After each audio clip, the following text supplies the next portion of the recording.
আসসালামু আলাইকুম সবাইকে। আশা করি সবাই ভালো আছেন। আজকে আমি অনেক দিন পর একটা নতুন লাইভে আসলাম। আজকে অনেক গরম পড়ছে, তা দেখতেই পাচ্ছেন। গরম একদম ঘামে গেছি, প্রচুর গরম কুরবানির ঈদে। তো কথা হচ্ছে, মানুষজন অনেক পরিমাণ গরুর মাংস খাচ্ছে এবং অসুস্থ হয়ে পড়ছে। আজকে আমি এই লাইভ নিয়ে আসছি।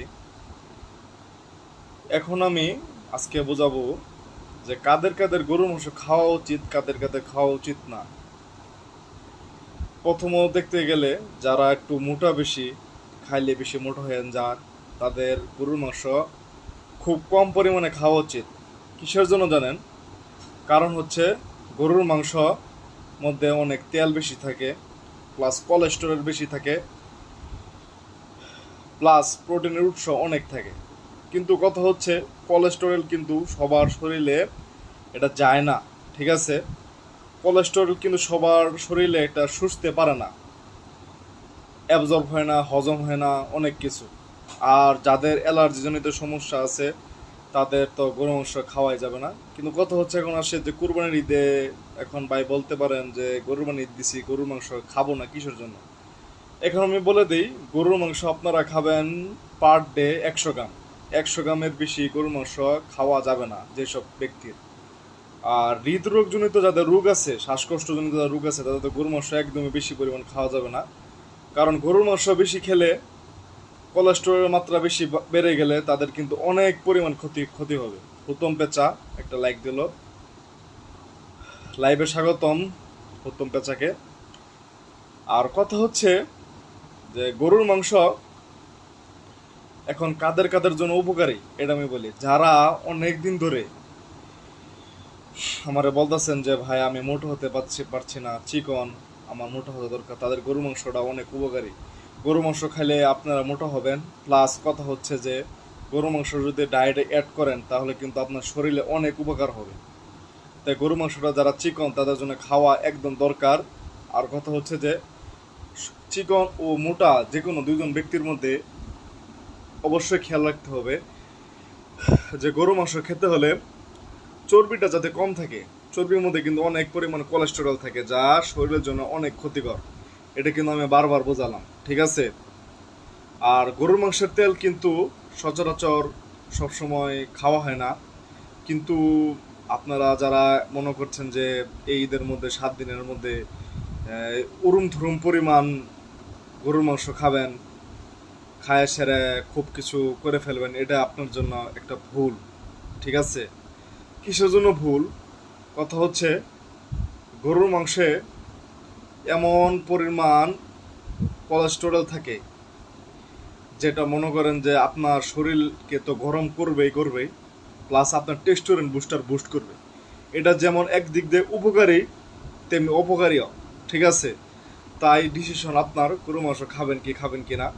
কিন্তু আমি যেটা বলে দিলাম, যাদের এই সমস্যাজনিত রোগ আছে, যাদের এই সমস্যাজনিত কারণ আছে, তাদের গরু মাংস একটু কম খাওয়া উচিত। আমি এখন বলতেছি না যে আপনারা গরু মাংস একবারে কম খান, ঠিক আছে?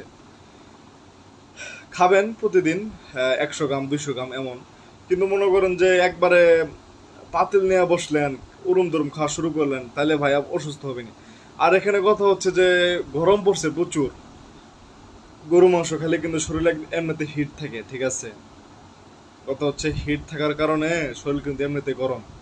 আর এই গরমের কারণে কিন্তু শরীর আপনার এমনিতেই অনেক রকমের ক্লান্তি আসে। তেমনি গরু মাংস কিন্তু আরো ক্লান্তি করে দেব।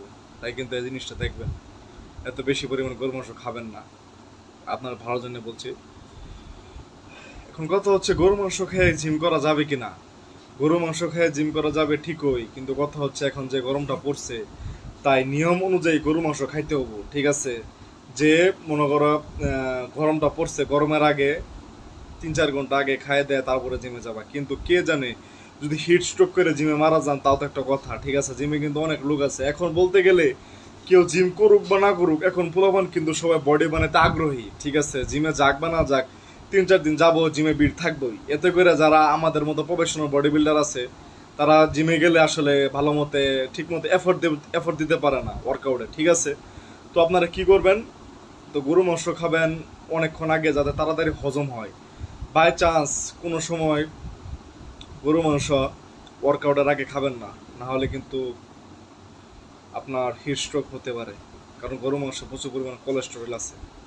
আর যারা মোটা ব্যক্তি, যাদের শরীর অল্পতে মোটা হয়ে যায়, হাওয়া খেলে মোটা হয়ে যায়, এরকম ব্যক্তি তাদের তো একবারেই না। এখন কথা আসে যে গরু মাংসে কি কি পরিমাণ প্রোটিন থাকে। 100 গ্রাম গরু মাংসের মধ্যে প্রায় 23-25 গ্রাম প্রোটিন থাকে, ঠিক আছে। আর এই প্রোটিন অনেক সাহায্যকারী। গরু মাংস খেলে শরীরে এনার্জি বৃদ্ধি পায় অনেক। আর এটার উপকারী দিক হইতেছে, মনে করেন আপনারা জিম করলেন, আইসে খাইলেন, আপনার শরীরে টেস্টোস্টেরন বুস্টার বৃদ্ধি হবো। আর যাদের আর কি খুব চিকন, তারা গরু মাংস অ্যাড করতে পারো ডায়েটে, ঠিক আছে। কিন্তু তোমরা একটা খেয়াল রাখবা যে তেল যাতে বেশি পরিমাণ না থাকে। এখন কথা হলো, মোটা হও ভালো কথা, লিন মাসেল দিয়ে মোটা হও, ঠিক আছে। একদম বাল্ক মাসেল দিয়ে মোটা হও না, নাহলে কিন্তু সমস্যা আছে। সো এই ছিল আমার আজকে গরুর মাংসের কাহিনী। আর কথা হচ্ছে, এখন আমি আসি গরম দিন, যা গরম পড়ছে সব জেলায়, তাহলে একদম সব শেষ করে দিছি, একদম শ্বাসে নেওয়া যেতেছে না, এরকম গরম পড়ছে। তো এখন কি করা উচিত? এখন কথা হচ্ছে, তো জিমে তো যাইতে হবো। এখন তোমরা প্রতিদিন জিমের আগে অবশ্যই লেবু পানি, হয়তো বা এসএমসি প্লাস কিনতে পাওয়া তো 60 টাকা করে, সেটা তোমরা কিনে খাইয়ে যায় জিমে যাবা, যাতে হিট স্ট্রোক না হয়, ঠিক আছে। আর এখন যে পোলাপান জিমে হয়, ভিড় হয়, তাতে করে অনেক পোলাপানের কারণে শ্বাস নিতে প্রবলেম হয়। তো এখন কি করা উচিত?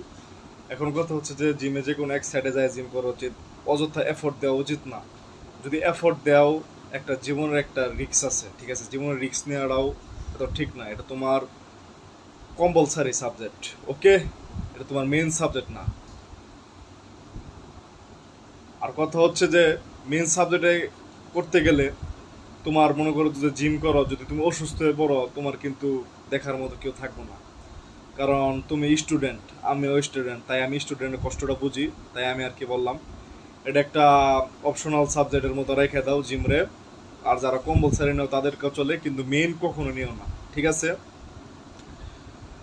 আর বিদেশের বডি বিল্ডারদের মতো তুমি যদি মনে করো সেরা হতে চাও, এটা তুমি পারবা না, কারণ বিদেশি বডি বিল্ডারের পিছনে অনেকজন ডাক্তার থাকে তাদের দেখার জন্য। তোমার পিছনে করে ডাক্তার থাকে, সেটা বলো। তো এই ছিল বলার। আর কথা হচ্ছে যে এখন আমি আসি গরুর ভুঁড়ি নিয়ে। গরুর ভুঁড়ি কিন্তু অনেক একটা লোভনীয় খাবার, কিন্তু কথা হচ্ছে এর এর কিন্তু তেলের পরিমাণ অনেক বেশি। এখন যারা যারা ওজন কমাচ্ছেন, যা ওজন কমাতে মনে করেন যে আগ্রহী, কিন্তু মনে করেন ওজন কমাতে পারছেন না, এই কুরবানিতে দেখেন না আবার যদি ওজন না বাড়ে, নাহলে কিন্তু পুরো মাসের পরিশ্রমী বৃথা। তো কি করবেন? গরুর ভুঁড়ি খাবেন, কিন্তু সীমিত খাবেন। সকালে, রাতে খাবেন না, রাতে ঘুমানোর আগে খাবেন না, ঠিক আছে। যাতে খাওয়ার আগেও 8টার সময় যাতে খাওয়া শেষ হয়ে যায়, এরপর আর খাবেন না, ঠিক আছে, যাতে করে আপনার হজম শক্তিটা বেশি বাড়ে। তো এই ছিল আরেকটা টিপস। আর লাস্ট অ্যান্ড ফাইনাল টিপস হচ্ছে যে আপনারা যে যাই করুন না কেন, একটা জিনিস মনে রাখবেন যে এই ঈদের 7 দিন কিন্তু প্রচুর গরম পড়ছে।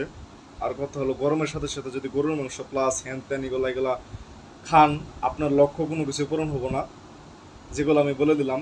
যে যার জন্য আমাকে অনেকজন মেসেজ দিছে, কেউ চিকন হতে চায়, কেউ মোটো হতে চায়, কারো শ্বাসকষ্ট, কারো জিমে যেতে সমস্যা হইতেছে, আমি সব কিছু এটা বলে দিলাম। আর কথা হচ্ছে যে তোমাদের আরেকটা জিনিস খেয়াল রাখতে হবে, যে গরু মাংসের ঝোল যাতে খুব কম খাবে, ঠিক আছে। গরু মাংস সামনে পাই যে গাপ গাপ করে খাই ফেললা, তাহলে এটা ঝামেলা আছে। এখন আমি গেল তোমাদের টিপস দিলাম, অনেক গরম পড়ছে, তাও গরমের মধ্যে এসে তোমাদের টিপসটা দিলাম, তোমার যাতে ভালো হয়, ভালো ফলাফল পাও। আজকালকার জিমে ভর্তি হইলেও ট্রেনাররাও কিন্তু এত কিছু বলবো না, ঠিক আছে। আমার পিঠ পিছনে যে এত কথা বলো, সেটা তোমাদের নিজেদেরই একটা ভুল, ঠিক আছে। তাই মানুষদের সাপোর্ট দিতে শিখো, সাপোর্ট নিতে শিখো, ভালো একটা ফলাফল করো। শুধু শুধু মানুষের পিছনে লাগা থাকলে এটা তোমরা কোনোদিনও সফলতা অর্জন করতে পারবে না, ওকে। তো তো এই ছিল আজকে আমার ঈদের লাইভ, ঈদের চতুর্থ দিনের লাইভ। আশা করি সবাই ঈদ ভালোভাবে কাটাচ্ছেন। আর কথা হচ্ছে যে ভালোভাবে ঈদ কাটান। বন্ধ শেষ হয়ে আসছে প্রায়, সবার সাথে আবার দেখা হবে। সবাইকে আসসালামু আলাইকুম, ঈদ মোবারক, সুস্থ থাকুন।